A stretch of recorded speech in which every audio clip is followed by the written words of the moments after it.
Mafia boss Gabriel Angelini and Mrs. Bremerton officially confirmed signing a contract with a new nanny. Davina, an elite nanny from the INA organization, decisively pulled her suitcase forward to report for duty. Stepping into the job, Davina was immediately faced with rigorous training and absolute rules. Protect the target, obey the client, keep secrets, and especially no dating colleagues. Setting off with high determination, she was helped with her luggage by Adam, who warned her, "Don't let him scare you." Although Davina insisted she wasn't afraid, Adam still teased her subtly. "You will be. Just remember, he's only 4 years old." Stepping into the back seat of the car. Facing the Angelinis, Davina felt suffocated. The father was Gabriel, a cold and arrogant boss, and the son was Mikey, an incredibly stubborn 4-year-old boy. The psychological warfare began as Davina tried to greet them professionally. But she was bluntly rejected by little Mikey. "I don't trust her. She smells like oranges." To break the suffocating tension in the car traveling from Venice to Lyon, Davina took the initiative to start a conversation. The tension escalated when Gabriel ordered the car doors to be locked tight as a precaution. When Davina deliberately unlocked her door and argued that leaving it unlocked would be safer in case of an accident, the boss immediately leaned in threateningly. "And if someone wants to kidnap my son, the moment we stop at a red light, it won't be safe at all." Outmatched in physical strength and power, Davina decided to use her tech skills to fight back.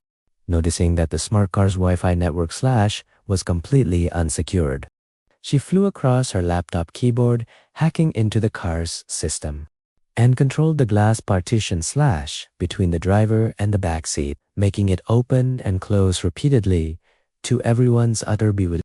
This clever stunt forced the boss Gabriel to start letting his guard up around her. Davina sharply declared, "If you're so worried about locking everything down, you should put a password on your Wi-Fi."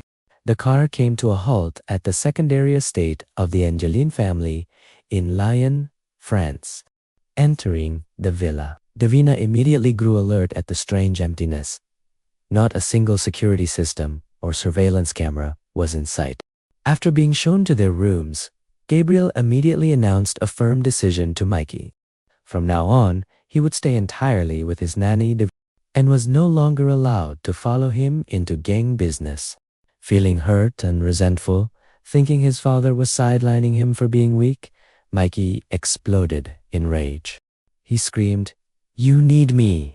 slammed his milk carton onto the floor, and ran upstairs crying.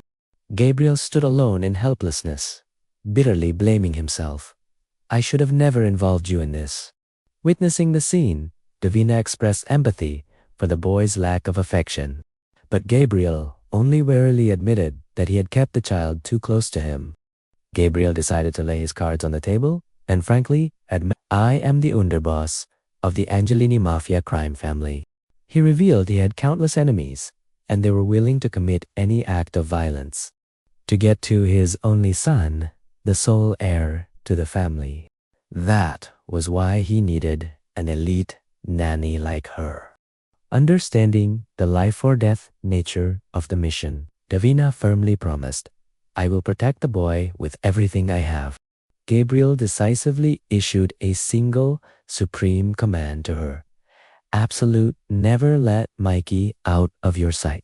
When Davina tried to argue that security required far more skills than that, Gabriel suddenly closed the distance, pressing in dangerously close to repeat the order. This intense intimacy left the nanny flustered, blushing with embarrassment, and she immediately hurried away to look for the young master. But a horrific incident occurred. The very moment Davina stepped into the hallway, right before her eyes, 2 masked men brutally snatched Mikey, throwing him straight into the back of a silver van. Panicking, Davina sprinted with all her might, chasing after the vehicle in vain. The van vanished. She froze in the middle of the road, drenched in sweat, gasping for air / in utter shock and helplessness. A horrifying realization hit her. A major kidnapping had just occurred.